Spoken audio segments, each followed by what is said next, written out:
আমার ধারণা জান্নাতের সিঁড়িতে যদি দেখা হয় কবে আব্বাকে বাড়িতে গায়ে গরু টানিলাম বলে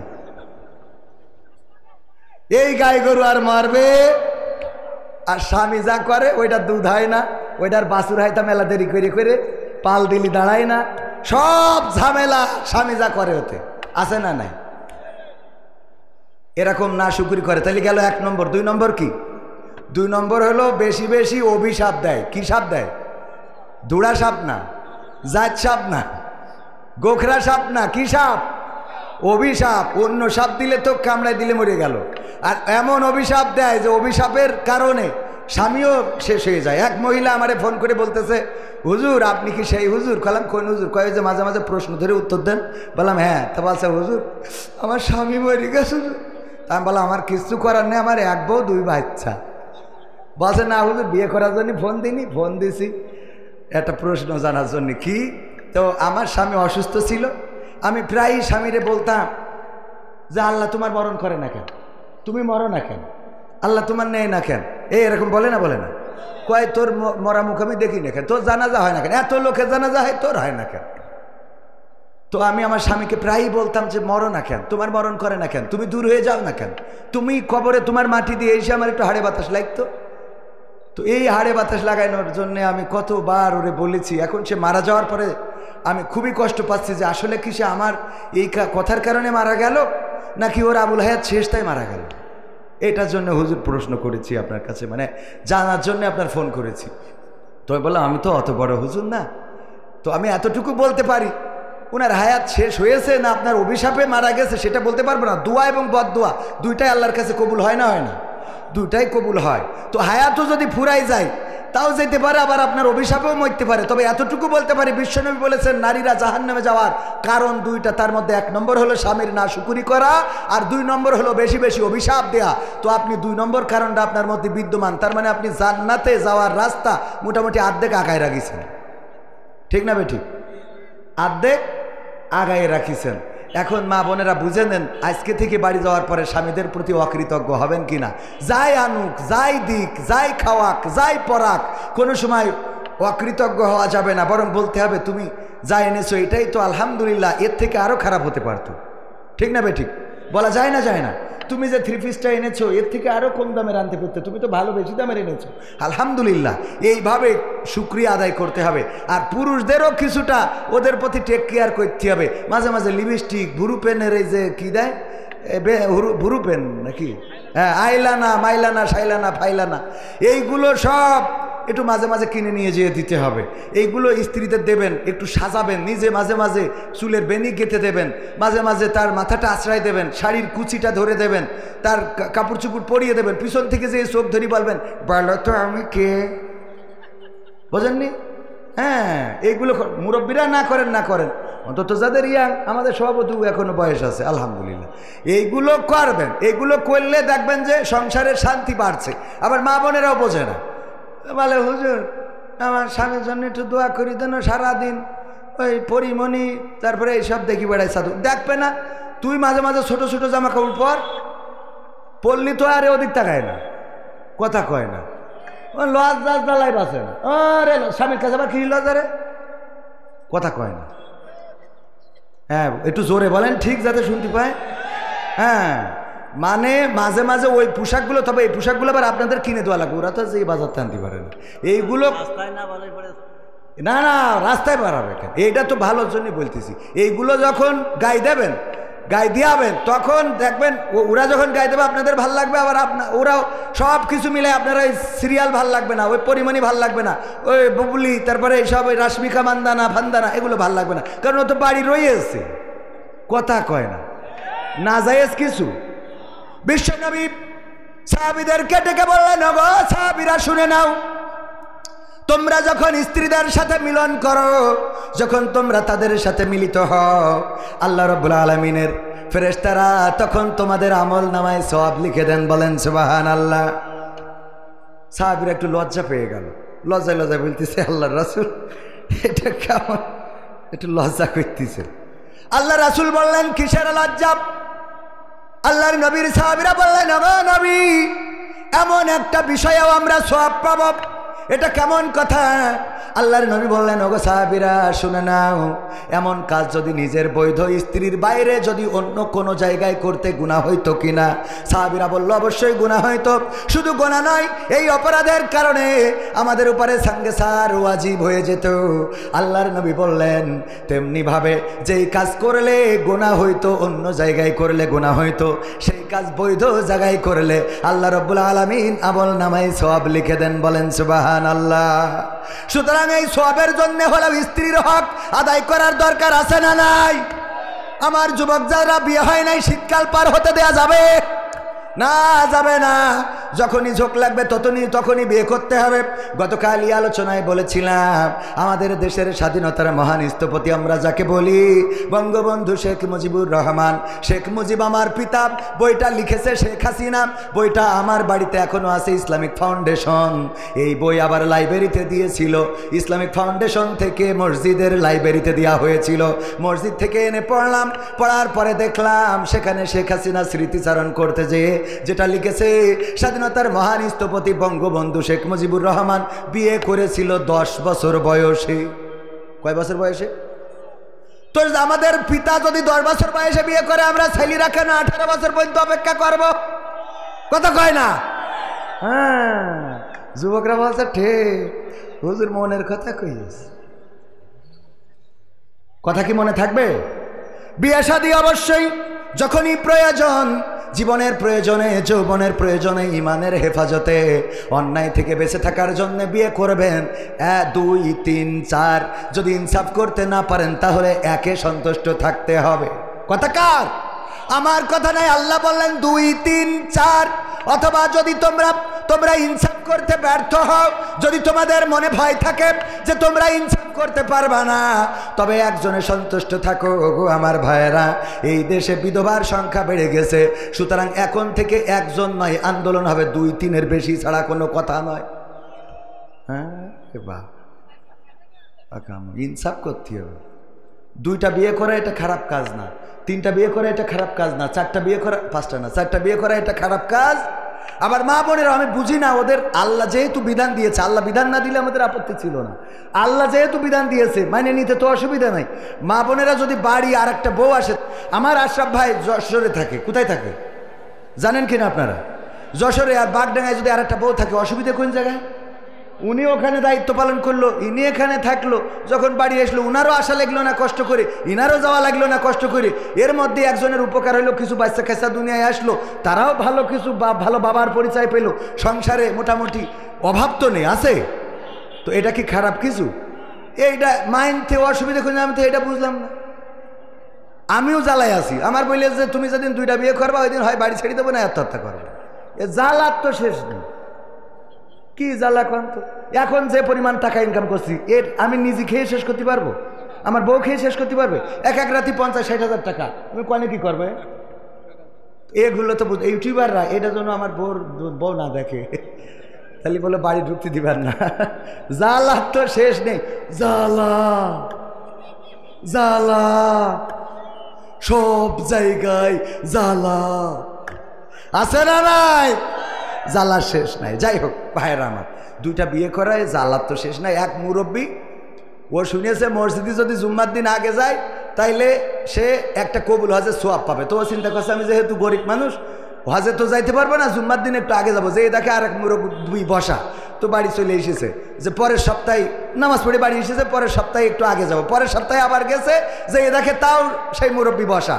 চিন্তা করলো যাকে এই সপ্তাহে পেলাম না, 3য় সপ্তাহে দেখি, 3য় সপ্তাহে যে দেখে তাও মুরব্বী বসা। ওর মিজাজ দেশ খারাপ হয়ে কয়, মুরব্বী তোমার কি খেয়ে কোনো কাম নেই নাকি? খালি মসজিদে এসে বসে থাকো তুমি? তা বলছে তোমার অসুবিধা কি? অসুবিধা নেই মানে আমি একটা কবুল হাজার সোয়াব নেবো, গরিব মানুষটা দৌড়চ্ছি, 3 সপ্তাহ ধরেই লাইন পালাম না। তা বলছে খুব দরকার। বলছে দরকার মানে টাকা তো নেই। বলছে নিকে করতে পারবে? ও পারবা না। তাহলে একটা নিকে করো, ব্যবস্থা হয়ে যাবেন। ও এসে মেরিকেটে একজনের পটাইয়ে তো একটা বিয়ে করেছে কবুল হজের জন্য। যে হজ করার এত টাকা তো নাই, 6 লাখ 8 লাখ টাকা, তার থেকে এটা নিকে করি। এখন তো ইয়ে তো দিয়াই লাগে না, 1.5 মাস দিয়া লাগে দেশে, লাগে না তো। তো বিয়ে করে তারপরে পরের জুম্মায় ওই মুরব্বী বেশি দেখে এই মুরব্বী বসা, বলতেছে বাবাজি কি খাবো আজকে? কি কবুল হজের সোয়াব হই? দেখো বাবা ক্ষতি পারবো কেন? তো বলছে 2 ডোর গুতোগুতিতে ফজরে আইসি আর এখনো বাড়ি যায়নি। ফজরে এসে এখনো বাড়ি যায় দুটো এত ডিস্টার্ব করতেছে যে ফজরতে রাগ করে বাড়ি যায়। জ্বালা আছে না নাই? ভাইরা আমার, মা বোনেরা আমার, অনেক মা বোন এসেছেন। আল্লাহ রাব্বুল আলামিন বললেন ওয়াকরনা ফি বুয়ুতিকুন্না ওয়ালা তাবাররাজনা তাবাররুজাল জাহিলিয়াতিল উলা। ওগো নারীরা, তোমরা পর্দার মধ্যে থাকো, জাহিলি যুগের মেয়েদের মতো সেজে গুজে নিজেদেরকে প্রদর্শন করে বেড়াইও না। আর আজকের জামানায় আমরা গর্ব করে বলি, এই বিউটি পার্লার কে দিয়েছে? ঠিক না বেঠে? এই বিউটি পার্লারগুলো করার পরে আমরা গর্বিত হই, আমরা প্রশংসা করি আমাদের সরকার বিউটি পার্লার দিল। ঘরে ঘরে বিউটি পার্লার, শহরে শহরে বিউটি পার্লার। এই বিউটি পার্লারে কি কোনো ছেলেদের যাওয়া লাগে নাকি? না, লাগে না। ছেলেদের যাওয়া লাগবে কেন? ছেলেরা এমনি সুন্দর। ঠিক না বেঠে? ছেলেরা সুন্দর। দেখেন, ছেলেরা শুধু সুন্দর না, তারা তাদের সৌন্দর্য তো দেখাইতেই চাই না, বরং আরো কি করে ঢাকে ঢুকে রাখা যায়। প্যান্ট একটা পরে, প্যান্ট পরার পরে প্যানের আবার এইভাবে আংটা দিয়ে আছে যার মধ্যে দিয়ে বেল বাঁধতে হয়। শুধু বেল বাঁধলি হবে না, উপরে যে এর শার্টের নিচে আবার গেঞ্জি পরে, গেঞ্জির উপরে আবার শার্ট, এইটা পরে তারপরে ওর মধ্যে গুজে দিয়ে বেল দিয়ে কষি বেঁধে থই, যাতে করে যেন কোনোভাবে শার্ট বেরোয় না যায়। ঠিক না বে? ঠিক এমন টাইট করে দিয়ে এরপরে পাই শু পরিয়েছে, শুর আগে আবার মোজা, যেন পার রঙও দেখা না যায়, পর্দাশীল। এরপরে শু পরেছে, তারপর মোজা, আবার শার্ট পরার পরে যদি হাতা মাথায় টুড়ে যায় এই জন্য এরপরে আবার আর একটা কোট। ঠিক না ভাই? ঠিক। শুধু কোট পরেও ক্ষান্ত হয় না, যেন গলামালা না দেখা যায়, আবার একটা টাই পরি শক্ত করে বাঁধতে থই, দেখা যাবা তা হবে না। ঠিক না ভাই? ঠিক। এরপরে আবার ক্যাপ পরে, হ্যাঁ, ক্যাপ সামনে দিয়া, উপরেও দেখবে না নিচেও দেখবে না, এরকম আছে না নাই? পুরুষ আর মহিলারা কোন জায়গাতে ফাঁক ফোকরতে দেখা যাবে, হাতা বানাইছে ব্লাউজের, এখানে আবার লাভা খাই থিয়েছে ফুটো করে, কথা কয় না। পিছনে এমনি দেখা যাচ্ছে অর্ধেক দরজা খুলে রেখেছে, ওর নিচে আবার কেটে আবার একটা ফাঁক করে দিয়েছে, আছে না নাই? শাড়ি পরার কথা আমরা ছতর যেন দেখা যেন না যায়, বেল বাইন্ধে রাখি, কোনোভাবে শার্ট যেন বাতাসও যেন উড়িয়ে না যায়। হ্যাঁ, বান্ধি না শক্ত করি। উনারা করিয়েছে কি, শাড়ি পরিয়েছে নাবির এমন জায়গায়, হ্যাঁ সে কি কব। যদি শীতিয়ারটা এখন আবার এই কি জিন্সের কোট বেরোইছে, তাও পরে আর খালি এরাম করে। ঠিক না বে? ঠিক। মানে কোন ফাঁক ফোকরতে দেখাবে, এই হইল ধান্দা। কোনে যাবো? আল্লাহ বললো তোরা আইটে কুইটে থাক, সেজে কুইটে দেখাই বেড়াইসনি। আর ওরা বলছে মুড়ি খেয়েই ভাত খাবো, মুড়ি খেয়ে ভাত খাওয়া বোঝেন। সভাপতি কুষ্টিয়া ভার্সিটিতে, তো উনি বলছে আপনি কবির ভাই এসেন, আমাদের এখানে একটা ছোটো পিকনিক হবে, 10 জনের মতো আমি আয়োজন করতেছি, আইসেন। তো উনি জানে যেহেতু আমি সভাপতি, লোকজন একটু বেশি হয়ে যেতে পারে, তো 10 জনের ভাতের সাথে আবার কিছু মুড়ির ব্যবস্থাও করেছে, যে লোক যদি বাইরেই যায় তাহলে তাকে মুড়ি খাওয়াবে। তো সত্যিই লোক কিছু বেশি হয়েছে, তো হয়ে যাওয়ার পরে চিন্তা করলো যারা ভাত খাবে ওদের মুড়ি দেবো না, যারা মুড়ি খাবে তাদের ভাত দেবো না। আমার জিজ্ঞেস করছে কবির ভাই আপনি মুড়ি খাবেন না ভাত খাবেন? আমি বললাম ভাত খেয়েই তারপর মুড়ি খাবো। ভাত খেয়ে আল্লাহ বলল ওয়াকরনা ফি বুয়ুতিকুন্না ওয়ালা তাবাররাজনা তাবাররুজাল জাহিলিয়াতিল উলা। ওগো নারীরা, তোমরা পর্দার মধ্যে থাকো, জাহিলি যুগের মেয়েদের মতো সাজুগুজু করে নিজেদেরকে প্রদর্শন করে বেড়ায়ও না। আর আমার মা বোনেরা বলল আল্লাহ আমরা সাজুগুজু করে তারপরে বুরকা পরব। ঠিক না বেঠে? বুরকা পরা আছে না নাই? বুরকা পরে সাজুগুজু করে, তারপরে রিসোর্টে যায়, তারপরে পার্কে যায়, তারপরে ক্যাফেতে যায়, তারপরে বয়ফ্রেন্ডের সাথে লাইলাতুল ফেব্রুয়ারিতে গদখালিতে যায়। যাওয়ার পরে ওখানে যেয়ে খুলে দেয়, দিয়ে বলে দেখো আজকের সাজুগুজুটা কেমন হয়েছে, কেমন হয়েছে রে। এই যুবক ওইগুলো সাজুগুজু দেখে পাগল হয়ে যায়, তারপরে ওরে বিয়ে করার জন্য পাগল। আব্বারে বলে আব্বা আমি সবেদার আবেদার জবেদার ছাড়া বিয়ে করব না। বিয়ে করার পরে রাত্রে নিয়ে আসলো, এর আগের দিন তো আবার যশোরের থেকে সাজাই গুজাই নিয়ে আসে। এত সাজুগুজু করে করে রে, সিনার কায়দা নেই। বাসর রাতি দেখে আইফোন 16 প্রো ম্যাক্স বাড়ি নিয়ে এসেছে। ঠিক না ভাই? ঠিক। যশোর থেকে একজন ওরাম ওর বউ সাজাইতেছে, তো দেওয়ার পরে ও জানে যে অমুক বিউটি পার্লার থেকে বোর সাজাই নিয়ে আসিছে। বিয়ের পরের দিন যেয়ে আইফোন 60 প্রো ম্যাক্স এই একটা নিয়ে যেয়ে বিউটি পার্লারের মালিকের দেশে বলছে কেস জন্যে, বলছে কালকে আপনি রোজিনা সাজাই দিছিলেন। রোজিনা কে? আমার ওয়াইফ। ও আচ্ছা, তাই আমি খুশি হই আপনার এই যে আইফোন 16 প্রো ম্যাক্স আপনাকে গিফট করলাম। ও তো খুব খুশি, আল্লাহ এত সুন্দর পর এর জন্য আরও 3টে বিয়ে হয়। তো দিয়ে চলে আসার পরে ও মোড়ক উন্মোচন করি, দেখে ওর মধ্যে কি এর আইফোন 16 প্রো ম্যাক্স, নোকায় 1100 গাডার মেরিত একটা চিরকুটি লিখা রয়েছে এখন কেমন লাগে। কারণ কি?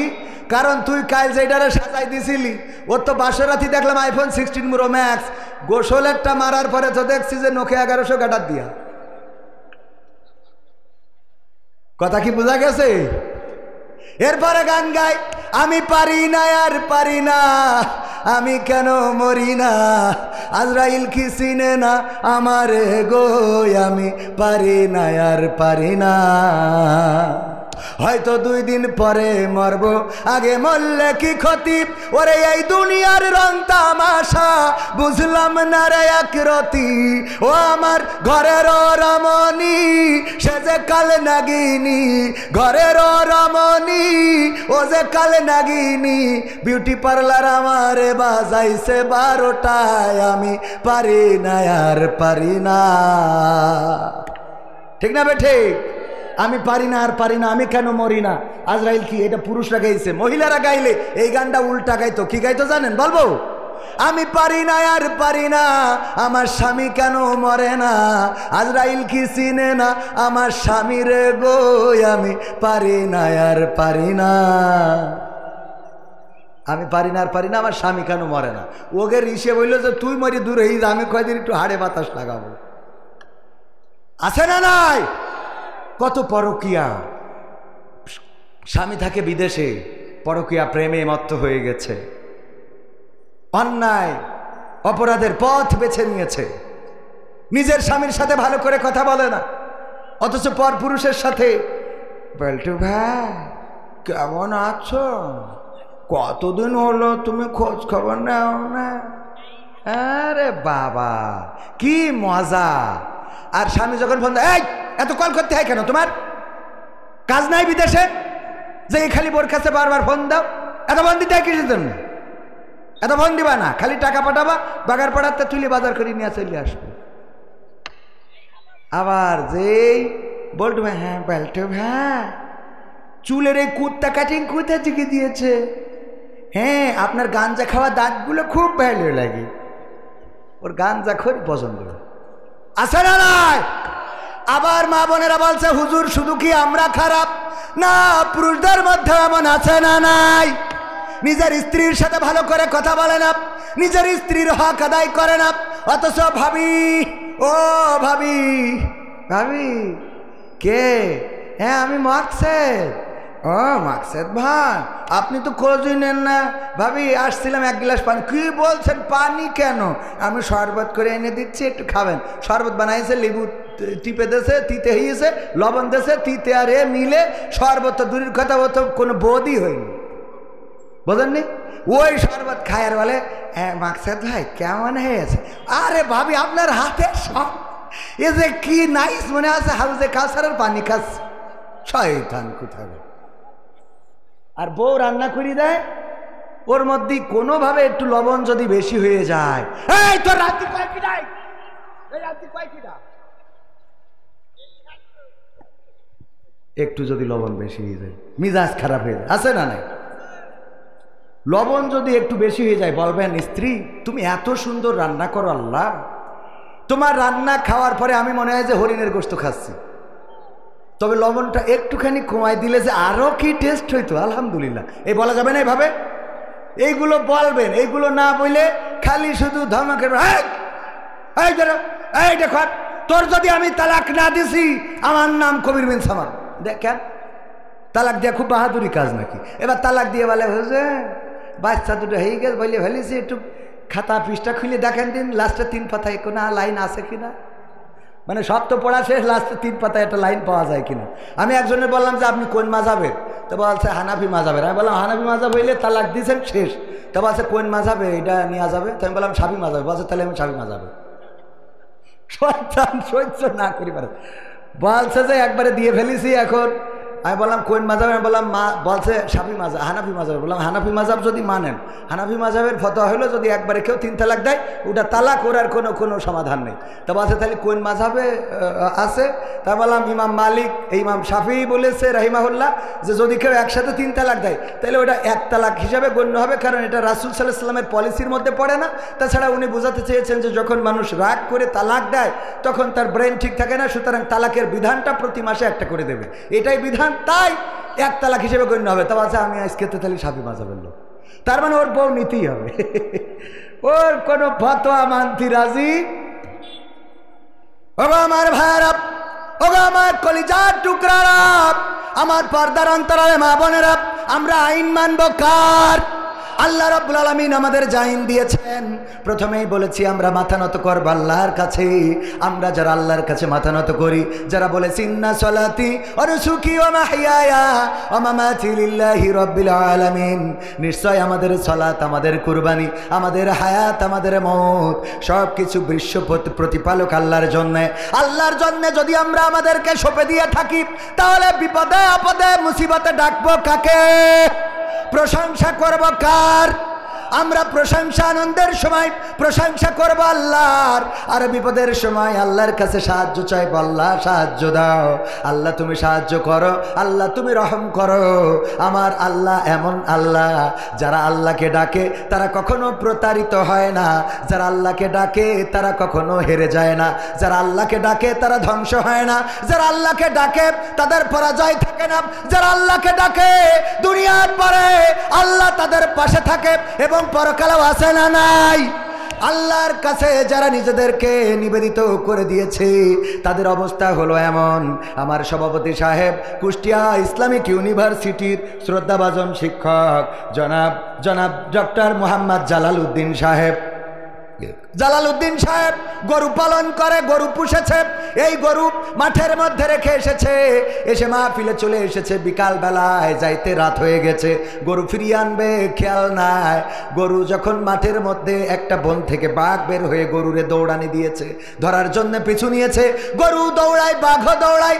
দৌড়াতে দৌড়াতে গরু বুঝে ফেললো যে বাঘের সাথে দৌড়াইয়ে পারা যাবে না, তাহলে কি করা যায়? যতই গরু তার মধ্যেও চিন্তা আছে না নাই? তার মধ্যেও কিছু বুদ্ধি আছে। গরু পাশে দেখলো একটা নরম কাদাওয়ালা ক্ষেত, ক্ষেতের মধ্যে দিয়েছে লাফ, যে এই ক্ষেতের মধ্যে যদি লাফ দিই তাইলে আত্মরক্ষা হইতে পারে। গরু ক্ষেতের মধ্যে লাফ দেওয়ার পরে 4 হাত পা একসাথে ডেবে গেছে, কাদার মধ্যে পুঁতে গেছে। বাঘও লাফ দিয়েছে, গরুর থেকে বাঘের দৌড়ের গতি ছিল একটু বেশি। গরুরে রেখে 3 হাত সামনে যেয়ে পড়েছে। কয় হাত সামনে? তো গরু যদি ডেবি যায় বাঘও ডেবি যাবে কিনা? বাঘও ডেবে গেছে। গরু কোনো টেনশন ছাড়াই ওই ডাবা অবস্থায় খালি জাবর কাটে। আর গরু টেনশন করতেছে কি করে বের হওয়া যায়, চেষ্টা করতেছে কি করে বের হবে। বাঘ বের হওয়ার চেষ্টা করতেছে, আর গরু কি করেছে? জাবর কাটাচ্ছে। বাঘের মিজাজ গেছ খারাপ। এই গরু, এই তুই তো আসলে গরু। কে ভাই কি হয়ে গেছে? ভাই কি হয়েছে মানে? আমার সঙ্গীতের বই আছে, ক্যামেরা পার্সন যাচ্ছে, কারো লাগলে নিয়ে। সম্মানিত ভাইয়েরা, তো কথা ও আবার ওর আমি বলি না, তাও যায়। এত দায়িত্বশীল আমি আলামিনীর আমি খুঁজে পাই। আল্লাহ, হ্যাঁ, দাম 100 টাকা, আর ওই যে জীবন জিজ্ঞাসা যেটা ওটা হলো 50 টাকা। তো ভাইয়েরা আমার, গরু মানে বই একটু বেচাও লাগবে কেন ভাই? তো আমার ওইভাবে টাকা দেয় না, এমনি আইসেতে করে ভাই দুটো খাতি দেয়, যত্ন করে সুই ঝাল দিয়ে বই আর কি। তো এই জন্য বইটই বেঁচে যা দুটো। আজকে টাকা না নিয়ে গেলে আবার বাড়িও জায়গা হয় না, তো মানে প্রতিদিন যে হিসেব দিতে হয় যে রাত্রি তুমি আমার কাছে থাকবা না, আবার টাকাও দিবা না, তবে কি নিয়ে থাকবো? জ্বালার শেষ আছে আমাদের। সব কথা বলি ফেললাম, আল্লাহ মাফ করে দাও, আমি সভাপতি মাফ করে দিয়ে। আমি তো খোলা মনের মানুষ, সব এই ঠাস ঠাস করে বলে ফেলি।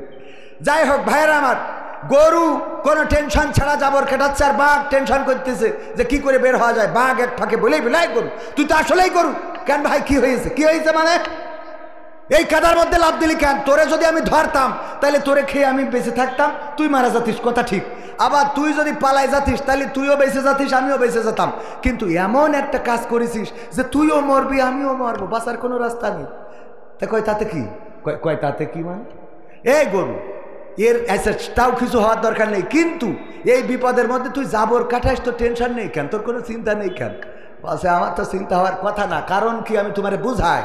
ও গো বাঘ শুনে নাও, তুমি বাঘ বনে থাকো, তোমার কোনো মালিক নাই, তোমার কোনো অভিভাবক নাই, তোমার কোনো গার্জিয়ান নাই, গার্ডিয়ান নাই। আমি গরু, আমার গার্ডিয়ান আছে, আমার মালিক আছে, আমার অভিভাবক আছে। আমার অভিভাবক ডক্টর জালালউদ্দিন সাহেব, উনি মাহফিলে আছে। রাত্রে যখন বাড়িতে ফিরবে, ফিরার পরে গোয়াল ঘরে লাইট মেরে যখন আমাকে পাবে না, তখন লোকজন নিয়ে খোঁজার জন্য মাঠে চলে আসবে। আমাকে খোঁজাখুঁজি করতে করতে এক সময় যখন এই ক্ষেতের মধ্যে পাবে, এই কাদার মধ্যে পাবে, আমারেও দেখবে, তোমারেও দেখবে। আমারে দেখার পরে বুঝে নেবে তোমার কারণে আমার এই হাল হয়েছে, এই কারণে আমার মালিক আমারে উদ্ধার করবে, আর তোমারে এখানে বাড়োয়ে কবর দিয়ে তারপরে যাবে। ও গো বাঘ বলো, এখন আমি জাবর কাটাবো নাকি তুমি কাটাবা? কথা কয় না। জাবর কাটাবে কে? গরু জাবর কাটাবে, কারণ গরুর মালিক আছে না নাই? ইসলামী আন্দোলনের নেতাকর্মী যারা আল্লাহর কাছে সমর্পণ করেছে, যারা তারা আল্লাহর কাছে নিবেদিত প্রাণ হয়ে যাওয়ার কারণে তারা যদি জেলখানায় যাই তাও হাত উঁচু করে হাসি, যদি রিমান্ডে দেয় তাও বের হওয়ার পরেও হাসি, যদি তাদের ফাঁসির কাস্টে নিয়ে যায় তাও তারা জিজ্ঞাসা করে সন্তানের কাছে, ওগো আমার কলিজার টুকরা বলো আমি লুঙ্গি পরে যাব নাকি পায়জামা পরে যাব? জিজ্ঞাসা করে কে আমার দাফন কাফনের জন্য পাবনায় যাবে? তোমাদের মাকে যেতে দিও না, এই পথ গেলে অসুস্থ হয়ে পড়বে। একজন মরণ পথের যাত্রী শহীদের ফাঁসির মঞ্চে উঠবে, সেই মানুষটা এত স্বাভাবিকভাবে কথা বলে কেমন করে? তার কারণ হলো তিনি বলেছেন ইন্না সলাতি ওয়া নুসুকি ওয়া মাহইয়ায়া ওয়া মামাতি লিল্লাহি রাব্বিল আলামিন। আল্লাহর কাছে সমর্পণ করে দিয়েছে। নিশ্চয় আমাদের নামাজ, আমাদের কুরবানি কিসের কুরবানি? আমাদের কুরবানি শুধুমাত্র গরু জবাই করা না, আমাদের কুরবানি শুধুমাত্র ছাগল জবাই করা না, আমাদের কুরবানি ওই একবার ঈদুল আজহার ঈদে 7টা শেয়ার নিয়ে একটা গরু জবাই করা নাই। আমাদের কুরবানি মাসে মাসে ইয়ানত দেয়া, এটা আমাদের কুরবানি। মিছিলে যাওয়া এটা হায়াতের কুরবানি, আমরা সংগ্রামে মুখর থাকা এটাও কুরবানি, জেলখানায় যাওয়া, রিমান্ডে যাওয়া, কোরআনের পাখি 13টা বছর কারারুদ্ধ থেকেছেন, এটাও কুরবানি নাকি কুরবানি না? এটাও কুরবানি।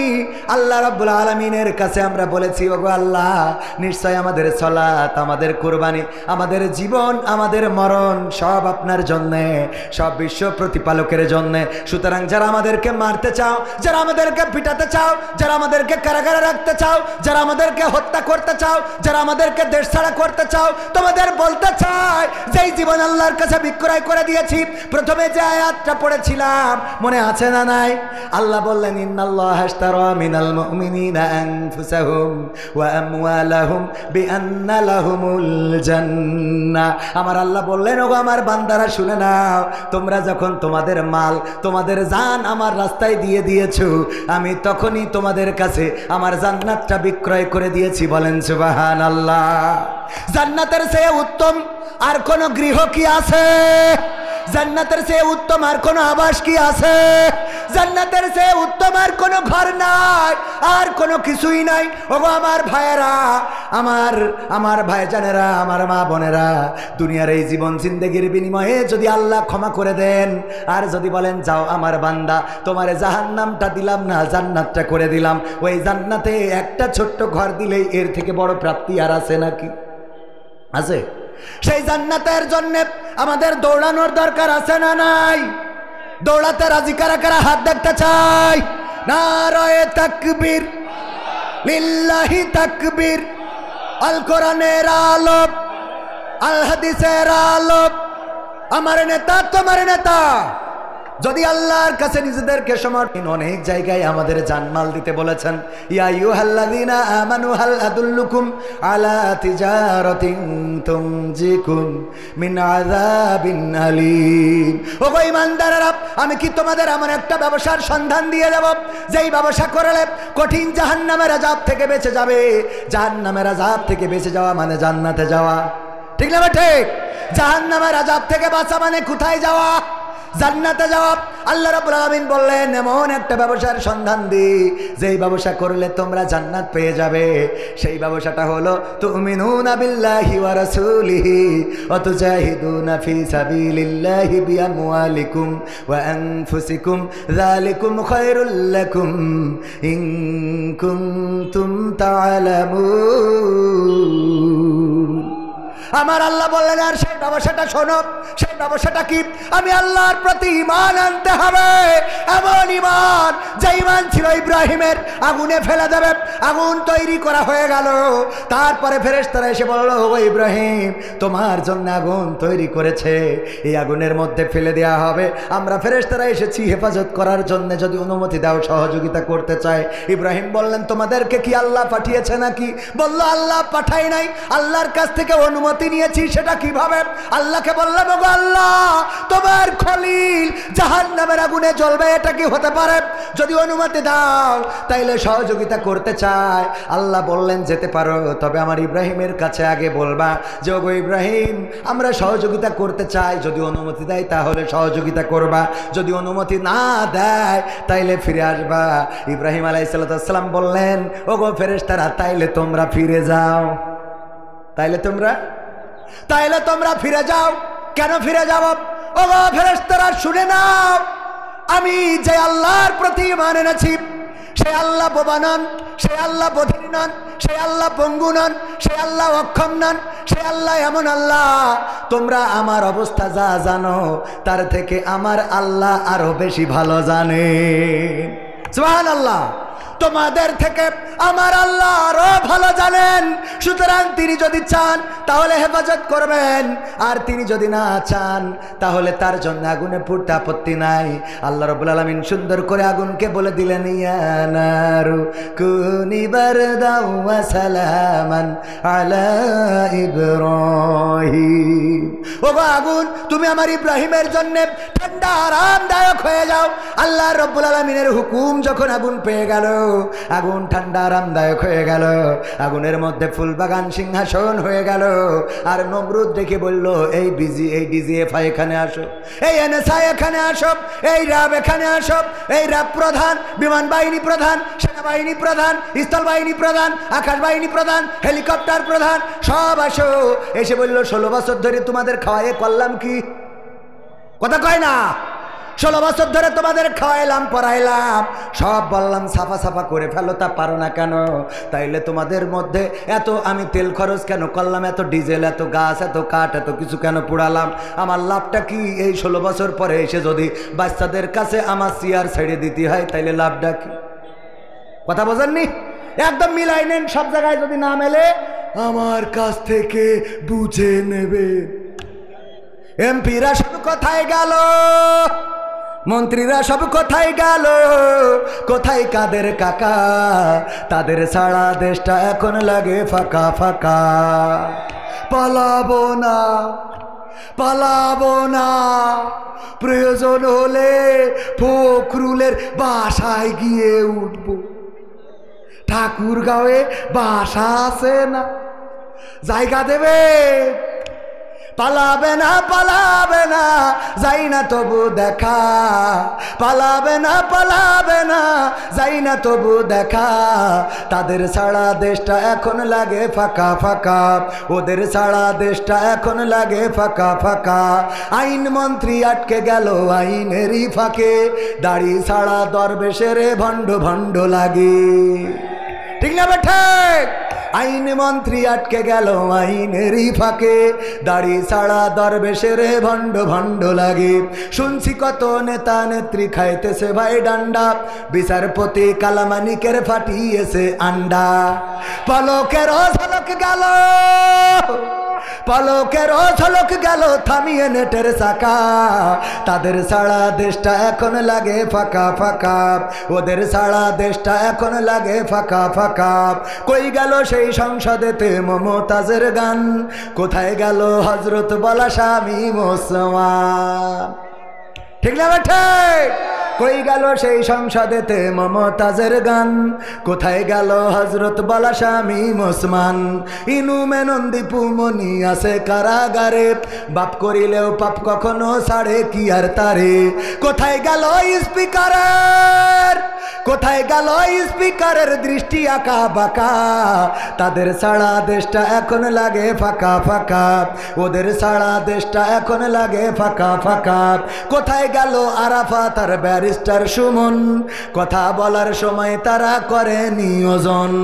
মুরগি কবির খাইছে ধরা, জাফর কোথায় আছে, গোপনে কি সেও গেল মোদি দাদুর কাছে। কোথায় গেল এ সালামের, কোথায় গেল এ সালামের কাড়ি কাড়ি টাকা, তাদের সারা দেশটা এখন লাগে ফাঁকা।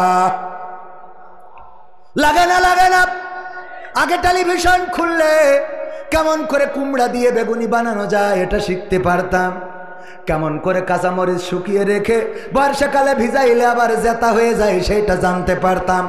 তারপরে কেমন করে কাঁঠাল দিয়ে বার্গার বানাইতে হয় ওইটা বুঝেছিলাম। তারপরে গোশতের অভাব পূরণের জন্য কাঁঠাল কেমন করে কাজে লাগাইতে হয় তাও শিখলাম। এমনকি আমার দাদার দেশে দেখলাম নিউজ করেছে সাংবাদিকেরা, দাদার দেশের কিছু মানুষের কাছে মাইক্রোফোন ধরেছে, বলে দাদা অনেক বড় কষ্টে আছি দাদা, আমাদের দেশে তো পেঁয়াজগুলো কেউ কিনছে না বুঝছেন, আগে বাংলাদেশের রপ্তানি করে আমরা অনেক দাম পেতুম, কিন্তু এখন তো কোনোভাবে দাম পাচ্ছি না দাদা, 3 টাকা 3.5 টাকা কেজি দরেও পেঁয়াজ বেচতে পাচ্ছি না দাদা, খুবই কষ্টে আছে। দেখেছেন কিনা? আমি বললাম এই কষ্ট তোমাদের কাটবে না, কাটবে না, কারণ তোমাদের দাদা তোমাদের সরকার প্রধান যখন আমাদের পেঁয়াজ দিতে চাই নাই আমরাও টেনশন করি নাই, কারণ আমাদের নেত্রী কেমনে পেঁয়াজ ছাড়া রান্না করা যায় রে সেটা শিখায় তারপরে গেছে। ঠিক না বেঠে? এখন তোমরা 3 টাকা 5 টাকা যা কেজি বেচতে চাও তাও বেচো, যদি আমাদের নেত্রীর তোমাদের দেশেও টেলিভিশনে আনো তাইলে কিন্তু ওই দামে আর বিক্রি হবে না, কারণ তোমাদের দেশেও শিখিয়ে দেবে কেমন করে পেঁয়াজ ছাড়া রান্না করতে হয়। ঠিক না বেটে? ভাইয়ারা আমার, আল্লাহর জন্য নিবেদিত প্রাণ হতে রাজি আছি না নাই? মা বোনেরা পর্দার অন্তরালে রাজি? সবাই সবাই রাজি? আমিও রাজি। আমার ক্যামেরা পার্সন না, ক্যামেরা পার্সন তো আমার সহকারী, আমিও হ্যাঁ আমার এই যে ছাত্র শিবিরের জেলা সভাপতি সাবেক, এইসব সাথে থাকে সাথে। আল্লাহ কবুল করুন, বলেন আমিন। এইটা বোঝেননি? এটা বোঝেননি? একটু মানে আপনি যে মাল দেবেন, জান দেবেন, তো এর জন্য মাঝে মাঝে পরীক্ষা করতে হয়। তো পরীক্ষা আমি প্রথমে দিয়ে শুরু না করলি, বক্তাই দিল না, তা শ্রোতারা দেবে? স্টেজে যারা আছে সবাই পকেটে হাত লাগান, তা না হলে ওরা আবার দেখি কবে ওরা দিচ্ছে না তারপরে দেবো কেন? চেয়ারে বসে যদি না দেয় তার সামনে বসে দেবো কেন? হ্যাঁ হ্যাঁ, সবাই হাত ঢুকান। আশরাফ ভাই মাথা জাগলে হাত ঢুকান পকেটে।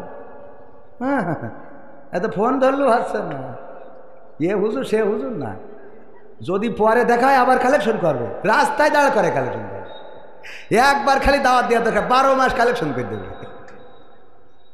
কিন্তু ডেট ফাঁকা নেই। মাশাআল্লাহ, এইটা বঙ্গবন্ধু নোট দেন। কাল সভাপতি ছিল।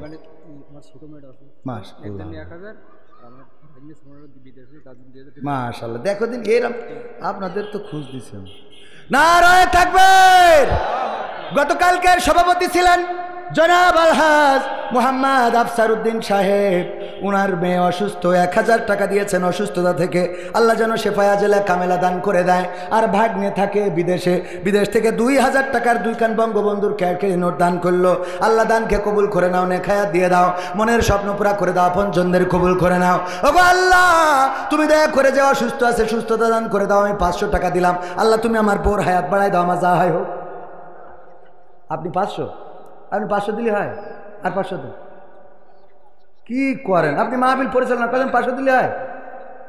এ মাইক ভাড়া করতে কয় টাকা লেগেছে আপনি জানেন? হ্যাঁ, এটা মাহফিল আয়োজন করতে কয় টাকা খরচ হয় আপনার ধারণা আছে? 500 টাকা দিচ্ছেন আপনি। মানে আব্বার শাসন করতেছে, বলছে আমি কাজ চাইলে তুই জানিস না, বাপের শাসন করতে, বোঝেননি? বাপের হুমকি দিচ্ছে, চাইলে বলছে আমি কাজ চাইলে তুই জানিস না। কার বিরুদ্ধে কথা বলছিস? তো আমি সেরাম হয়ে গেল না। আচ্ছা তুমি বেশি জানো আমার থেকে। ওই কত দিয়েছি? 500 দিয়েছি। হ্যাঁ কত দিয়েছি দেখেন, 1000 দেন। আমি এদিকে ওয়াজ করতেছি 500 গেছে। ঠিক আছে তাহলে নারায়ে তাকবীর। ঠিক আমার জনাব আশরাফ ভাই, আশরাফুল আলম, আশরাফুল মাখলুকাত 1000 টাকা দিলেন। আল্লাহ দানকে কবুল করে নাও, নেখায়াত দিয়ে দাও, মনের স্বপ্ন পুরা করে দাও। তারপরে হাত লাগান স্টেজ থেকে শুরু, সামনে যারা আছেন 500, 1000, 2000, 3000, 5000 যে যা পারেন তাড়াতাড়ি। আমার আর এক জায়গায় আবার বায়না নিয়ে রয়েছে, সেখানে যাইতে হবে। বাইরে আমি একটু নিজের এলাকা সরল মনে কথা বললে অসুবিধা আছে। অন্য জায়গায় যে স্টাইল করি কথা বলবো যে সবাই বসেন ঠেক কেনে বলেন, কিন্তু এখানে তো এটা দরকার নেই। এ তো নিজের এলাকা, এত ভাব মেরি লাভ আছে কোনো? এত ভাবের কি আছে? আমি জিগর কাছে মানুষ, যশোরের প্রোগ্রাম আছে। হ্যাঁ এই নে তো এই জন্য ভাবের করে দরকার, খালি টাকা দেন। আমার মা বোনেরা পর্দার অন্তরালে যারা, ওখানে কি আমরা যাওয়ার লাগবে না? অন্য মানুষ গেছে গেছে না? হ্যাঁ তাহলে ঠিক আছে। ব্যাগ দেওয়া আছে, ব্যাগের মধ্যে দেন। যে যা পারেন তাড়াতাড়ি সামনে ভিতরে। সব এসে পারবে না তো, সব আসলে তো আমি এখান থেকে অর্ডার দিই। আবার অর্ডার একই সেনাবাহিনী নাকি যে তৈরি থাকতে বলবে পরে অর্ডার দেবে? সেনাবাহিনী কি বলে যে প্রস্তুত থাকো, আমরাও আসি, কথা কয় না। যাদের কাছে ব্যাগ আছে তারা ভিতরে যান। তবে ওই মানে মাহফিলের লোক, আবার অন্য লোকের কাছে থাকলে ব্যাগ নিয়ে ঢুকে না। মাহফিল লাল ব্যাগ, এই তাড়াতাড়ি ওঠেন ওঠেন শিগগিরি ভাই, পকেটে হাত লাগান, একজনে মারু মাহা যাবে না। যার পকেটে যা আছে সব প্যাকেটে দেন। বিড়ি, সিগারেট, গ্যাস লাইট সব নেব আমরা, বেশি নেবো পরে। দেন যা আছে, যা আছে পকেটে দিয়ে দেন, প্যাকেটে। মহিলা প্যান্ডেলে কি করিস? ও ওখানেও ব্যাগ আছে, তা আছে তো। মহিলা প্যান্ডেলে ব্যাগ আছে, আপনারা ব্যাগে মা বোনেরা যা ওই কুসার মধ্যে করে নিয়ে আসেন, আসলে বাইন দে, ও টাকা তো আবার হাসপাতালে নিয়ে সোজা করতে হবে, তাও দেন। এত জোরে গিরে দেয় যে ও টাকা টাকা থাকে না, ও খালি কয় আব্বা গো মা গো, খরচ করতে পারলে বেঁচে যায়, মানে ও জন্য তাড়াতাড়ি খরচ করে, এমন জোরে গিরে, তাও দেন গিরে খুলে। আল্লাহ কবুল করুন, বলেন আমিন। কেউ মাহরুম হবেন না।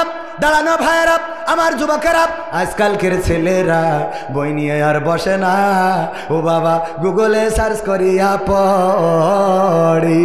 ওরে কালের মেয়েরা কোরআন হাদিস ধরে না, এখনকার মা বোনেরা এই কোরআন পড়ে না, ও আল্লাহ টিকটকে ভিডিও ওরা করে, ঠিক না? ঠিক।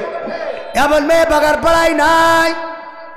আমাদের একজন ভাই 100 টাকা আল্লাহ দিয়ে গেল, দানকারীর ও পিতা মাতার সুখে রেখো কবরে, নূরের টুপি পরায় আল্লাহ তুলিও রোজ হাসরে। যেই নিয়তে দান করেছে আল্লাহ নিয়ত পুরা করে দাও, নূরের মনের নেক মাকসাদ পুরা করে দাও। তারপরে যে যা আছেন তাড়াতাড়ি দেন। 500, 1000, 2000, 3000 দেওয়ার মতো কেউ কি আছেন? এই মাহফিল শুধু মাহফিল না, যুবকেরা আয়োজন করে, সমাজ সেবামূলক কাজ করে। সমাজ সেবামূলক কাজের জন্য সহযোগিতার দরকার।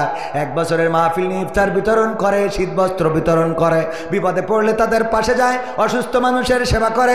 এই কাজগুলো চালিয়ে নেয় আমাদের জনাব আশরাফুল আলম সাহেব।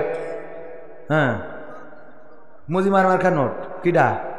আমাদের এক যুবক বঙ্গবন্ধুকে এত ভালোবাসে, মুজিবার মার্কা রোল নোট দিল। আল্লাহ কবুল করে নাও, নে খায়াত দাও, মনের স্বপ্ন পুরা করে দাও। তারপরে আর কিরা? বসিনগরের মসজিনা, হ্যাঁ বসনগরের মসজিনা 500 টাকা দান করলো। আল্লাহ দানকে কবুল করো, আল্লাহ মনের নেক মাকসাদ পুরা করো, সংসার জীবনে শান্তি দাও। আল্লাহ পরিবার পরিজনের আপনজন যারা কবরে ক্ষমা করে দাও, যারা বেঁচে আছে আল্লাহ নেক হায়াত দিয়ে দাও। আর কেউ আছেন 500, 1000 দেওয়ার মতো, অথবা বাকিতে 1000, 2000, 3000 লিখিয়ে দেওয়ার মতো?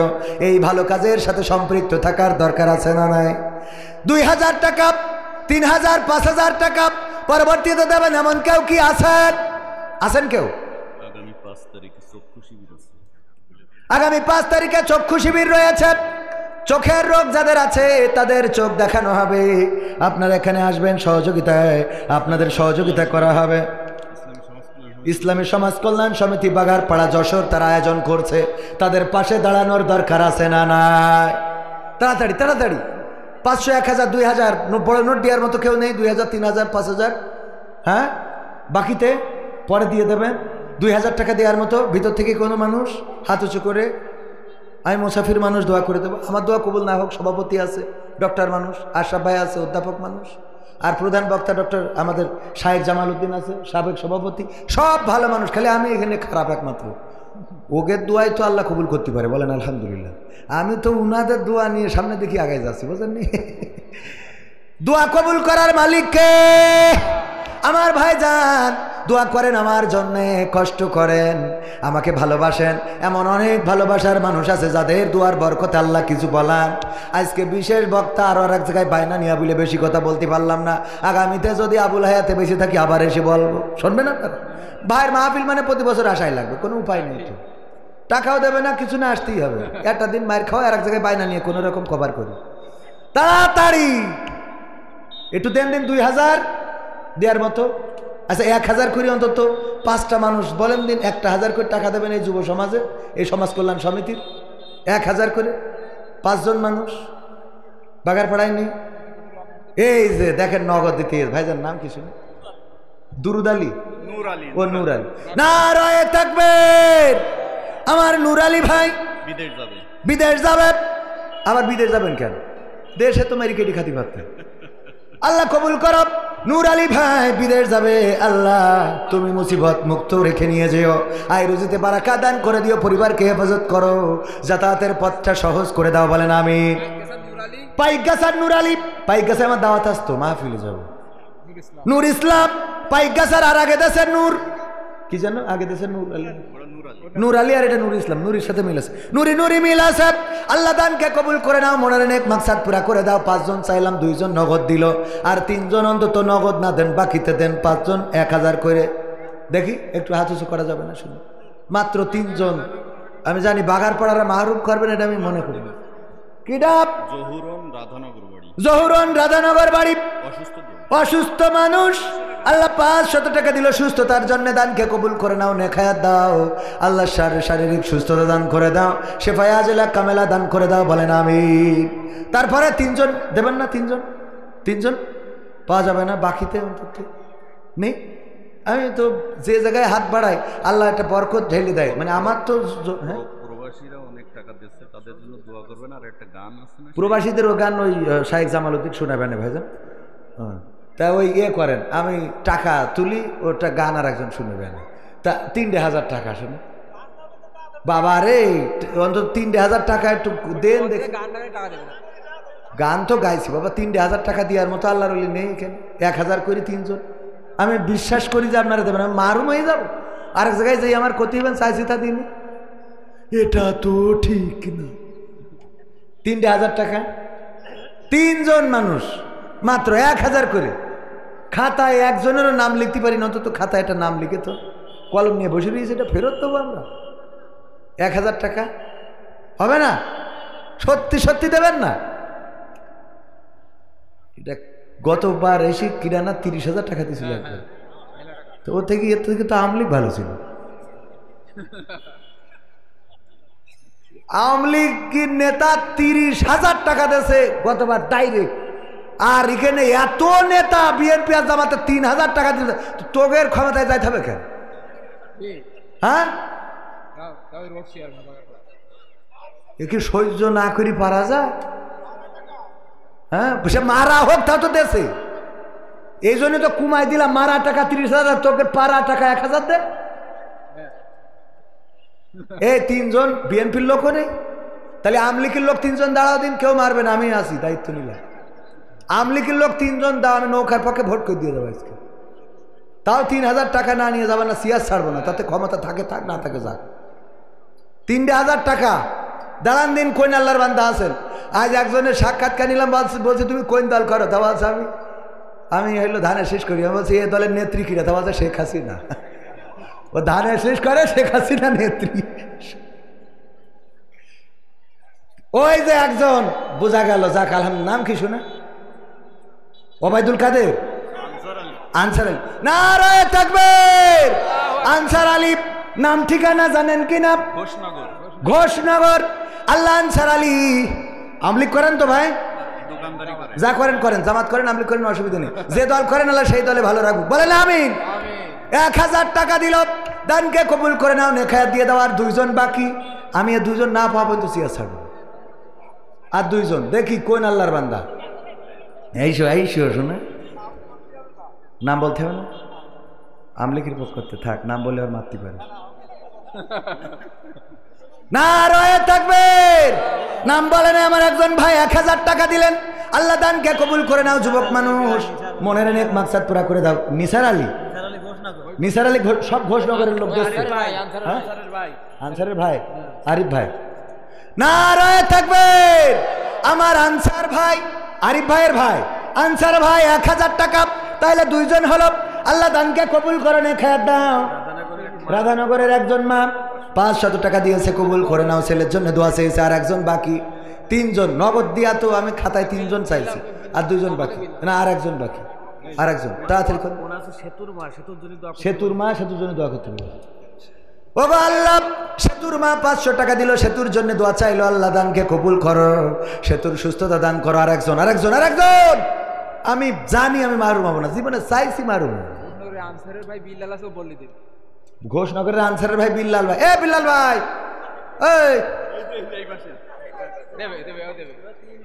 ভাই কয় হাজার 1000 শুনুন না 2000 বাবা পার্টি তো এরম লাগবে না রয়ে থাকবে আনসার ভাই ওরা 3 ভাই গেলে আর বাকি লোক সব জানেন না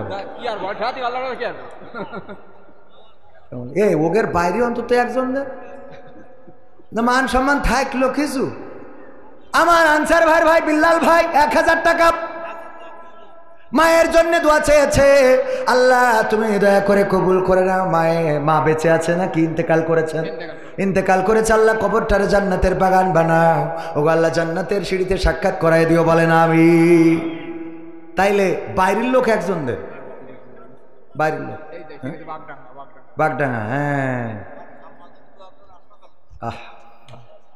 ভাইজানের নাম কি মাওলানা এরশাদ আলী মা জননী হাসপাতালে মা যাদের নাই তারা বোঝে কত ব্যথার আমার মা আজকে বললেন বড্ড অসুস্থ মায়ের আবার চিকিৎসার জন্য খুলনায় ডাক্তারের কাছে ফোন দিলাম প্রেসক্রিপশন করে নিয়েছি ওগো আল্লাহ আমার মায়ের মতো অসুস্থ মাওলানা কি যেন নাম মাওলানা এরশাদ আলী ভাইয়ের মা অসুস্থ আল্লাহ সুস্থতা দান করে দাও আল্লাহ নেখায়াত দান করে দাও হাসপাতাল থেকে আল্লাহ সুস্থভাবে দেশে বাড়িতে ফিরিয়ে এনে দাও বলেন আমি সম্মানিত ভাইয়েরা আমার আবার আরেক জায়গায় যেতে হবে এই জন্যে আমি দুঃখিত আগামীতে আবার আপনাদের মাঝে আসব এখন হ্যাঁ আমার বাংলাদেশের প্রবাসীদের গল্প বলি শোনো এ গল্প তো কল্পনা নয় তোমরা কি তা জানো ও ভাই এ গল্প তো কল্পনা নয় তোমরা কি তা জানো আমার বাংলাদেশের প্রবাসীদের গল্প বলি শোনো পল্লী গায়ের দুরন্ত ছেলে বাপে ডাকে খোকা হঠাৎ করে ঢুকলো মাথায় বিদেশ যাওয়ার পোকা রোগে শোকে ক্লান্ত পিতা খাটার নাই উপায় বেকার ছেলের এমন কথায় বাবাও দিল সাই ক্ষেতের জমি হালের গরু বিক্রয় করে দিয়ে বাকি টাকা করলো পূরণ মায়ের গহনা নিয়ে অনেক আশা বুকে বেঁধে ছাড়লো যখন বাড়ি সে যে কি বেদনা বিধুর ছিড়ল যেন নাড়ি মায়ে কান্দে ভাইয়ে কান্দে কান্দে আপন জন চোখের জলে বুক ভেসে যায় শক্ত করে মন এমন মানুষ কোন সেজনা এমন মানুষ কোন সেজনা তোমরা কি তা জানো আমার বাঘার পাড়ার প্রবাসীদের গল্প বলি শোনো, আমার বাগডাঙ্গার ওই প্রবাসীদের গল্প বলি শোনো। বিমানেতে বসে খোকা জানালারি পাশে নীল আকাশে তাকিয়ে দেখে মায়ের ছবি ভাসি, আঁচল দিয়ে চোখ মুছে মা প্রভুকে যে বলে, আল্লাহ তুমি ভালো রেখো আমার কোলের ছেলে। খোকা যে ছিল মা জননীর কোলে জারি বোটা, ভাবতে সব চোখ ভিজে জল পড়লো ফোটা ফোটা। এমন মানুষ কোন সে জনা, এমন মানুষ কোন সে জনা, তোমরা কি তা জানো? আমার যশোর জেলার প্রবাসীদের গল্প বলি শোনো, আমার মালয়েশিয়ার প্রবাসীদের গল্প বলি শোনো। নদ নদী আর সাগর নগর দিয়ে খোকা পাড়ে পৌঁছালো যে অতি সাধের বিদেশের বাড়ি। অনেক কষ্টে মিলল খোকার এমন একটা কাজ, হাড় ভাঙা খাটুনি তাতে সকাল দুপুর সাজ, রোগে শোকে কাজ করে যায় করে নাই অবহেলা, আকাশ সমান স্বপ্ন দেখে কাটিয়ে দেয় বেলা। মা জননীর সাথে যখন খোকা কথা কয়, বলে বাবা কেমন আছো জানতে ইচ্ছা হয়। মাগো আমি ভালো আছি, মাগো আমি ভালো আছি, দুঃখ নেই তো কোনো। আমার সৌদি আরবের প্রবাসীদের গল্প বলি শোনো, আমার আবু ধাবির প্রবাসীদের গল্প বলি শোনো। হঠাৎ করে বাবা বলে টাকার যে দরকার, তোর মায়েরই বড় অসুখ দেখাবো ডাক্তার। চিন্তায় আমার বাড়ছে আবার তোর বোনেরই নিয়ে, দিনে দিনে হচ্ছে বড় দিতে হবে বিয়ে। তোর ভাইয়েরই লেখা পড়ার খরচ বেড়ে গেছে, দরকার এখন অনেক টাকার, তোর কাছে কি আছে? পাইনি বেতন এখনো খোকা, পকেটটা যে ফাঁকা, তবুও বলে ভেবো না বাবা দেব আমি টাকা।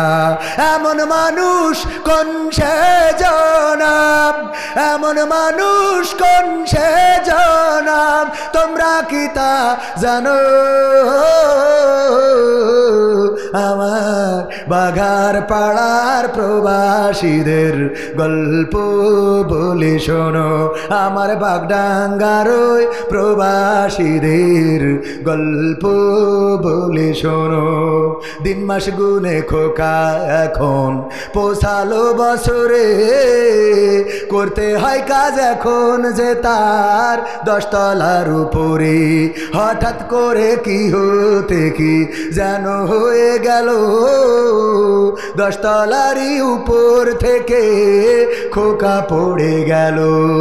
আকাশ সমান স্বপ্নগুলো আকাশে গেল উড়ে, দেহ থেকে প্রাণ পাখি গেল যে ভাই ছিড়ি। বন্ধুরা যে এসে দেখে রক্তে তরতর, নিথর দেহ পড়ে আছে জমিনের উপর। এমন মানুষ কোন সে জনাম, এমন মানুষ কোন সে জনাম, তোমরা কি তা জানো? আমার বাঘার পাড়ার প্রবাসীদের গল্প বলি শোনো, পাঠাতে হবে লাশটা দেশে, আপন তো কেউ নাই, বন্ধুরা সব মিলে মিশে করলো এই কাজটাই। শুনে এ খবর মা জননীর সে কি আহাজারে, তার কান্দনে আকাশ বাতাস হচ্ছে যে ভাই ভারী, অবশেষে খোকার কফিন পোছালো যে বাড়ি, ভাই বোনার গায়ের স্বজনের সে কি আহাজারি, মা জননী কেঁদে বলে ওরে আমার ছেলে, বিদেশ থেকে কোন দেশে তুই গেলি আবার চলি, মাগো আমি সুখানিতে জীবন দিছি জানো, আমার যশোর জেলার প্রবাসীদের গল্প বলি শোনো।